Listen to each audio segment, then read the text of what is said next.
સ્વાધ્યાય 6.5 ના આપણે અમુક પાયથાગોરસના પ્રમેય આધારિત દાખલાઓ જોઈએ. તો સૌથી પહેલા પ્રશ્ન નંબર 6 જોઈએ, જેમાં કીધું છે કે સમબાજુ ત્રિકોણ ABC ની બાજુ 2a છે, તેના દરેક ભેદ શોધો. મતલબ દરેક બાજુનું માપ આપેલું છે 2a. હવે સમબાજુ ત્રિકોણ છે એટલે ત્રણ બાજુ કેવી હશે? સરખી. દરેકનું માપ છે 2a. તો આપણે એમાં ભેદની લંબાઈ મેળવવાની છે. સૌથી પહેલા આપણે એક ભેદ જોયો, a માંથી BC ઉપરનો ભેદ am, બરોબર? તો આપણે am નું માપ મેળવવાનું છે. તો મિત્રો આપણને આ ગુણધર્મ ખબર હોવો જોઈએ કે સમબાજુ ત્રિકોણમાં મધ્યગા એ જ ભેદ બને છે. મતલબ સમબાજુ ત્રિકોણ હોય એમાં તમે મધ્યગા દોરો કે ભેદ દોરો, બંને સરખું જ થશે. એટલે આપણે શરૂઆત કરીએ હવે કે આપણે જાણીએ છીએ કે સમબાજુ ત્રિકોણમાં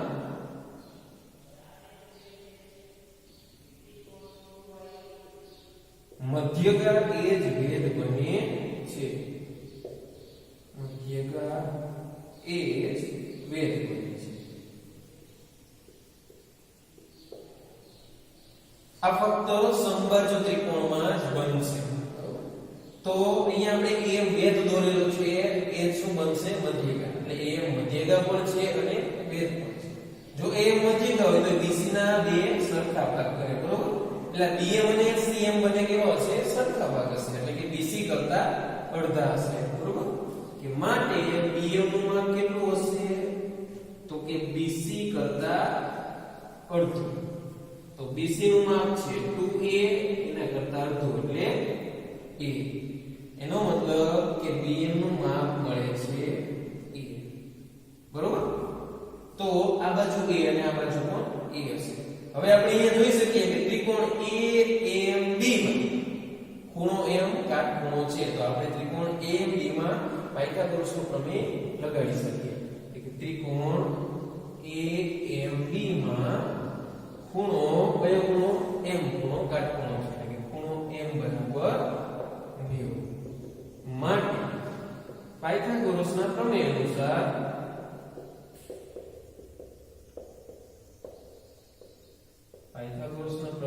આપણે કહી શકીએ કે કર્ણનો વર્ગ, હવે કાટખૂણાની સામેની બાજુ એટલે કે AB શું બનશે? કર્ણ. એટલે કે AB નો વર્ગ બરાબર બાકીની બે બાજુ AM અને BM બંનેના વર્ગના સરવાળા બરાબર હોય છે, બરાબર? આ થઈ ગયો આપણો પાયથાગોરસનો પ્રમેય. AB નું માપ આપણને આપેલું છે 2a, તો AB ની જગ્યાએ 2a. AM જે આપણે મેળવવાનું છે એટલે m નું m જ રાખશું. અને BM નું માપ આપણને મળે છે a, તો BM ની જગ્યાએ લખશું a. ચલો 2 નો વર્ગ 4, a નો વર્ગ a સ્ક્વેર બરાબર am સ્ક્વેર પ્લસ a નો વર્ગ a સ્ક્વેર. a સ્ક્વેર ને બરાબર ની આ બાજુ લાવીએ તો માઈનસ થઈ જાય, બરાબર મળે છે am સ્ક્વેર. માટે am સ્ક્વેર બરાબર 3a સ્ક્વેર. આપણે તો ફક્ત am જોઈ છે વેદનું. તો 3 નું વર્ગમૂળ કાઢશું. 3 નું વર્ગમૂળ ના નીકળે એટલે m નું વર્ગ રાખી વર્ગમૂળ કાઢો. અને a સ્ક્વેર છે જેનું વર્ગમૂળ કાઢીએ એટલે a બની જાય.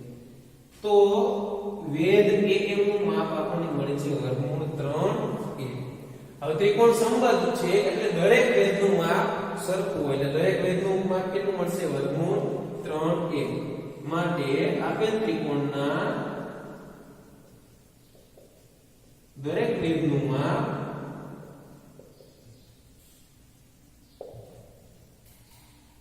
કેટલું હશે? વર્ગમૂળ 3a છે.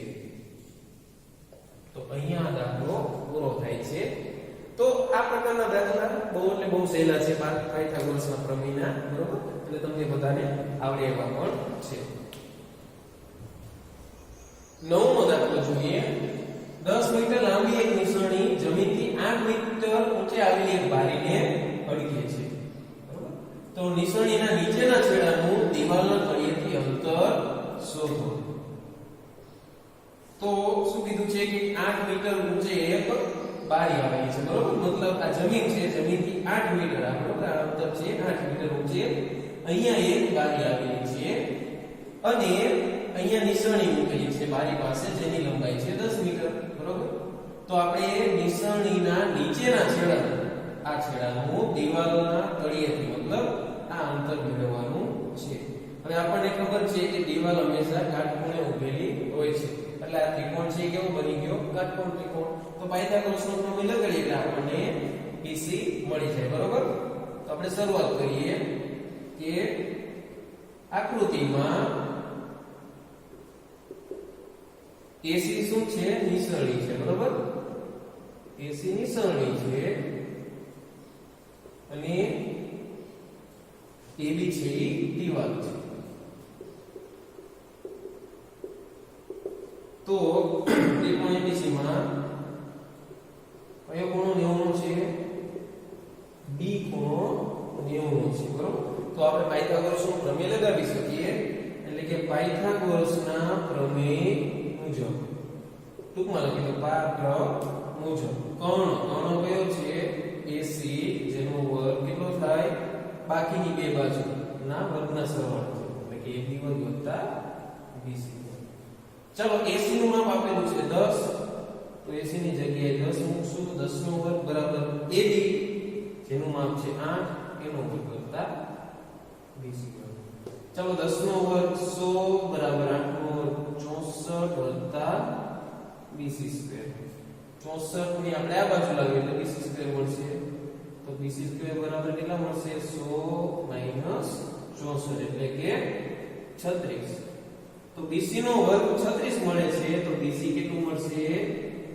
6 તો BC નું માપ મળે છે 6 મીટર એટલે કે નિસરણીના તળિયાનું દિવાલથી અંતર કેટલું હશે 6 મીટર હું અહીંયા લખું છું કે નિસરણીના તળિયાનું દિવાલથી અંતર 6 મીટર હશે તો ખૂબ જ સહેલા દાખલા છે મિત્રો અને IMP પણ છે 2 માર્ક્સમાં તમને પૂછી શકે એવા છે ચાલો હજુ એક દાખલો જોઈએ 10મો દાખલો જેમાં કીધું છે કે 18 મીટર ઊંચા શિરોલંબ થાંભલાના ઉપરના છેડાથી 24 મીટર લાંબા તારનો એક છેડો જોડાયેલો છે મતલબ કે એક થાંભલો છે જેની લંબાઈ છે 18 મીટર એના ઉપરના છેડે લઈને અહીંયા A બિંદુએથી 24 મીટર લાંબો તાર છે એનો એક છેડો જોડાયેલો મતલબ કે આ તાર છે એનો એક છેડો અહીંયા A સાથે જોડાયેલો છે તે તારનો બીજો છેડો ખીલા સાથે જોડાયેલો છે નીચે એક ખીલો છે એની સાથે જોડાયેલો છે થાંભલાના આધારથી કેટલા અંતરે ખીલો લગાડવામાં આવે તો તાર તંગ રહે તંગ મતલબ સ્ટ્રેટ રહે બરોબર સીધો રહે મતલબ કે તાર આપણે ઢીલો નથી રાખવાનો વળી જાય એવી રીતે નથી રાખવાનો આપણે એકદમ ખેંચીને બાંધી દેવાનું છે જેથી તાર સ્ટ્રેટ રહે એકદમ સીધો રહે તો આ AC છે તારનું તાર છે AB છે થાંભલો છે તો આપણે શું મેળવવાનું છે BC નું અંતર કે થાંભલાથી કેટલા અંતરે મતલબ આ અંતર આપણે મેળવવાનું છે તો આમાં પણ પાયથાગોરસનો પ્રમેય લગાડવાનો છે બરોબર આ પણ કાટકોણ ત્રિકોણ જ છે એટલે આપણે અહીંયા લખશું કે આકૃતિમાં AB શું છે થાંભલો છે અને AC તાર છે બે માપ આપેલા છે આપણને ત્રીજું માપ પણ મળી જશે બરોબર પાયથાગોરસનો પ્રમેય લગાડશું ત્રિકોણ ABC માં ખૂણો B બરાબર 90 બરોબર B છે એ 90 છે માટે તો પાયથાગોરસના પ્રમેય અનુસાર એટલે પાયથાગોરસના પ્રમેય મુજબ આપણે લખી શકીએ કે કર્ણ AC નો વર્ગ બરાબર એક બાજુ AB નો વર્ગ વત્તા બીજી બાજુ BC નો વર્ગ બરોબર હવે AC નો માપ આપણને આપેલું છે 24 નો વર્ગ બરાબર AB નું માપ છે 18 એનો વર્ગ વત્તા બીજી બાજુ BC જે આપણે મેળવવાનું છે ચલો 24 નો વર્ગ 576 18 નો વર્ગ થાય છે 324 વત્તા BC સ્ક્વેર હવે 576 માઈનસ 324 બરાબર અહીંયા જોવા કે કેવો થઈ જશે માઈનસ બરાબર BC નો વર્ગ એટલે કે BC નો વર્ગ મળે છે, આ બાદબાકી કરીએ એટલે આપણને મળશે 252. પરંતુ 252 એ શું છે? BC નો વર્ગ. આપણે તો ફક્ત BC જોઈ છે, તો આનું વર્ગમૂળ કાઢવું પડશે. પરંતુ આપણે જાણીએ છીએ કે 252 છે પૂર્ણવર્ગ સંખ્યા નથી, એટલે એનું વર્ગમૂળ નીકળે નહીં. તો આપણે શું કરવું પડશે? આવા કેસમાં આપણે આ સંખ્યાના ભાગ પાડવા પડશે. બરોબર? આપણે અહીંયા લખીએ કે 252 છે એના એવા ભાગ પાડશું કે જેમાંથી એક ભાગનું વર્ગમૂળ નીકળતું હોય. તો સૌથી પહેલા તો 4 વડે ભાગ ચાલે છે. તો 4 × 24 ને 4 તરી 12. 63 × 4 કરીએ તો 252 મળે છે. હવે 4 નું વર્ગમૂળ નીકળી જાય, બરોબર? પરંતુ 63 નું વર્ગમૂળ નીકળતું નથી. એટલે ફરીવાર 63 ના ભાગ પાડીએ. 9 + 63. હવે આપણે અહીંયા જોઈ શકીએ કે 4 અને 9 બેયનું વર્ગમૂળ નીકળે છે, જ્યારે 7 નું વર્ગમૂળ નીકળતું નથી. એટલે આપણે 252 ના ભાગ આ રીતે પાડી શકીએ, બરોબર? 9 × 4 36 અને 7. તો 252 ની જગ્યાએ શું લખશું આપણે? 36 × 7. આ મળે છે BC નો વર્ગ. હવે આપણે BC લખીએ એટલે કે બંને બાજુ વર્ગમૂળ લઈએ. તો 36 નું વર્ગમૂળ 6 અને 7 નું વર્ગમૂળ નથી નીકળતું, એટલે આપણે એને વર્ગમૂળ બનાવશું. તો BC બરાબર શું મળે છે? 6√7. તો આપણને તારના છેડાથી દિવાલનું અંતર મળી ગયું 6√7 મીટર. બરોબર? તો જ્યારે પણ કોઈ સંખ્યાનું વર્ગમૂળ કાઢવાનું થાય અને વર્ગમૂળ ના નીકળતું હોય ત્યારે આપણે એના ભાગ પાડવાના, એવા ભાગ પાડવાના કે જેમાંથી એક ભાગનું વર્ગમૂળ નીકળતું હોય. બરોબર? તો મિત્રો આમાં તમે નોટિસ કર્યું હશે કે આ પ્રકારના દાખલામાં 24 નો વર્ગ, 18 નો વર્ગ એટલે કે વર્ગ આવે છે. બરોબર? તો આપણે 1 થી 30 સુધીના વર્ગ અને વર્ગમૂળ તૈયાર કરીને રાખવાના છે, જેથી કરી આ પ્રકારના દાખલામાં તકલીફ ના પડે. પ્રશ્ન નંબર 11. એક વિમાન મથકની ઉત્તર દિશામાં 1000 કિલોમીટર પ્રતિ કલાકની ઝડપથી ઉડે છે. એ જ સમયે બીજું વિમાન એ જ વિમાન મથકની પશ્ચિમ દિશામાં 1200 કિલોમીટર પ્રતિ કલાકની ઝડપથી ઉડે છે. તો 1.1 એટલે કે 1.5 કલાક પછી આ વિમાનો એકબીજાથી કેટલા દૂર હશે? તો અહીંયા વિમાનની વાત કરેલી છે, આપણે સિમ્પલ આકૃતિ બનાવીએ. તો અહીંયા B છે વિમાન મથક છે, બરોબર? એટલે કે એરપોર્ટ છે. પણ અહીંયાથી બે વિમાન નીકળે છે. એક વિમાન ઉત્તર દિશામાં જાય છે, જેને આપણે A વડે દર્શાવેલું છે, અને એક વિમાન પશ્ચિમ દિશામાં જાય છે, જેને આપણે C વડે દર્શાવેલું છે. તો અહીંયા કીધું છે કે 1.5 કલાક પછી આ બંને વિમાનો વચ્ચેનું અંતર એટલે કે A થી C નું અંતર કેટલું હશે? બરોબર? તો શરૂઆત કરીએ આપણે. તો સૌથી પહેલા આપણને અહીંયા જોઈએ તો વિમાનની ઝડપ આપેલી છે કે ઉત્તર દિશામાંથી વિમાન જાય એની ઝડપ છે 1000 કિલોમીટર પ્રતિ કલાક. એટલે કે 1 કલાકમાં ઉત્તર દિશામાં જતું વિમાન કેટલું અંતર કાપે છે? 1000 કિલોમીટર. તો આપણે અહીંયા જોઈએ છે 1.5 કલાક પછી. બરોબર? તો સૌથી પહેલા આપણે અંતર મેળવી લઈએ બંને. બરોબર? આપણને આપેલું છે ઝડપ આપેલી છે, તો એના ઉપરથી અંતર મેળવી લઈએ. તો સૌથી પહેલા વિમાન A ની વાત કરીએ. એટલે કે વિમાન A 1.5 કલાક, બરોબર? એટલે 1.1 કલાકમાં કાપેલું અંતર.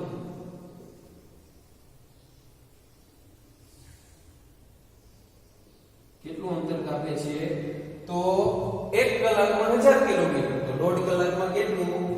એટલે કે 1000 ગુણ્યા 1.5 એટલે કે 3/2. એટલે આપણને મળશે અહીંયા 500 ગુણ્યા 2 એટલે 1000, 500 ગુણ્યા 10 એટલે કે 1500 કિલોમીટર. એટલે કે વિમાન A છે એ 1.5 કલાક પછી એરપોર્ટ થી એટલે કે વિમાન મથકથી કેટલું દૂર હશે? 1500 કિલોમીટર. એટલે આ અંતર આપણને મળે છે 1500 કિમી. બરોબર? એ જ રીતે હવે આ અંતર મેળવવું છે.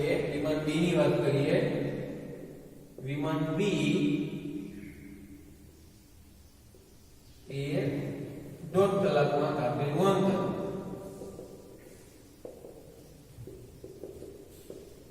કેટલું અંતર કાપશે? તો સેમ આ જ રીતે કે વિમાન B ની ઝડપ અને B ની ઝડપ છે 1200 કિલોમીટર પ્રતિ કલાક. એટલે કે 1 કલાકમાં 1200, તો 1.5 કલાકમાં કેટલું? તો અહીંયા આપણને મળે છે 1800 કિલોમીટર. મતલબ કે વિમાન બી 1.5 કલાક પછી એરપોર્ટ થી એટલે કે વિમાન મથકથી 1800 કિલોમીટર દૂર હશે. તો હવે આપણી પાસે આ બંને અંતર છે, તો આ અંતર આપણને મળી જાય છે. પાયથાગોરસના પ્રમેયથી મળી જશે, બરોબર? એટલે આપણે ત્રિકોણ ABC માં પાયથાગોરસનો પ્રમેય લગાડી ત્રિકોણ ABC માં ખૂણો B બરાબર 90, બરોબર? અહીંયા B ખૂણો કાટખૂણો છે, માટે પાયથાગોરસનો પ્રમેય મુજબ કર્ણ AC નો વર્ગ બરાબર AB વર્ગ વત્તા BC વર્ગ, બરોબર? એક બાજુ AB નો વર્ગ, બીજી બાજુ BC નો વર્ગ. ચાલો હવે AB અને BC બંને આપણી પાસે છે અંતર. અહીં મૂકી દે. AB ની જગ્યાએ લખશું 1500, 1500 એનો વર્ગ વત્તા BC છે 1800 જેનો વર્ગ કરવાનો છે. હવે મિત્રો અહીંયા 1500 નો વર્ગ કરશું એટલે 225 ને પાછળ તેના ડબલ 4 મિલા આવશે, બરોબર? કારણ કે વર્ગ કરીએ એટલે 0 છે એ ડબલ થઈ જાય. પણ એના કરતા આપણે આ દાખલો આ રીતે ગણી શકીએ. 1500 ને આવી રીતે લખીશું 15 ગુણ્યા 100. સેમ 1800 ને આવી રીતે લખી શકું 18 ગુણ્યા 100. હવે બંનેમાંથી 100 સામાન્ય નીકળે છે. 100 ને આપણે કોમન કાઢીએ તો 100 નો વર્ગ સામાન્ય નીકળી જાય, તો કૌંસમાં વધે છે અહીંયા 15 નો વર્ગ વત્તા 18 નો વર્ગ. તો આ પ્રકારની ગણતરી છે એ સહેલી પડશે આપણને, બરોબર? તો હવે અહીંયાથી લખીએ આપણે બરાબર 100 નો વર્ગ એનો એમ જ રાખીએ, કૌંસમાં આનો વર્ગ કરીએ તો 15 નો વર્ગ થાય 225 અને 18 નો વર્ગ થાય 324. ચાલો આગળનું સ્ટેપ લખીએ. 225 વત્તા 324 કરીએ એટલે આપણને મળશે 549. તો આ શેના બરાબર મળે છે આપણને? AC ના વર્ગ. આપણે તો ફક્ત AC જોઈએ છે, તો 549 નું વર્ગમૂળ કાઢવું પડશે, બરોબર? તો 549 જે પૂર્ણાંક સંખ્યા નથી એટલે એનું વર્ગમૂળ નીકળશે નહીં. તો જેમ આપણે હમણાં કરેલું હતું એ રીતે આપણે એના ભાગ પાડીશું. તો 549 ના ભાગ પાડીએ. કેવો ભાગ પાડવાના છે કે જેમાંથી એક ભાગનું વર્ગમૂળ નીકળતું હોય. તો અહીંયા આપણે અંકોનો સરવાળો કરીએ 5 ને 4 9 ને 18 જે 9 વડે વિભાજ્ય છે. એટલે આને આપણે 9 વડે ભાગી શકશું તો આપણને મળશે 9 6 54 ને 9 એકા 9 ગુણ્યા 61. હવે આપણે અહીંયા જોઈ શકીએ 9 નું વર્ગમૂળ નીકળે છે, પરંતુ 61 નું વર્ગમૂળ નીકળતું નથી. તો 549 ની જગ્યાએ આપણે શું લખી શકીએ? 9 ગુણ્યા 61. ચાલો તો 549 ના ભાગ પાડી દીધા. આ મળે છે આપણને 80 ના વર્ગ બરાબર. તો માટે 80 શું મળશે? આપેલ સંખ્યાનું વર્ગમૂળ કાઢવાનું છે, બરોબર? તો 100 નો વર્ગ અને એનું વર્ગમૂળ એટલે ફક્ત 100 કૌંસમાં 9 નું વર્ગમૂળ 3 ગુણ્યા 61 નું વર્ગમૂળ નીકળે નહીં એટલે વર્ગમૂળ 61, બરોબર? 100 અને 3 નો ગુણાકાર કરીએ તો મળશે 300 વર્ગમૂળ 61. તો 80 એટલે કે બે વિમાન વચ્ચેનું અંતર આપણને મળે છે 300 વર્ગમૂળ 61 કિલોમીટર. તો 1.5 કલાક પછી બંને વિમાનો વચ્ચેનું અંતર આટલું હશે.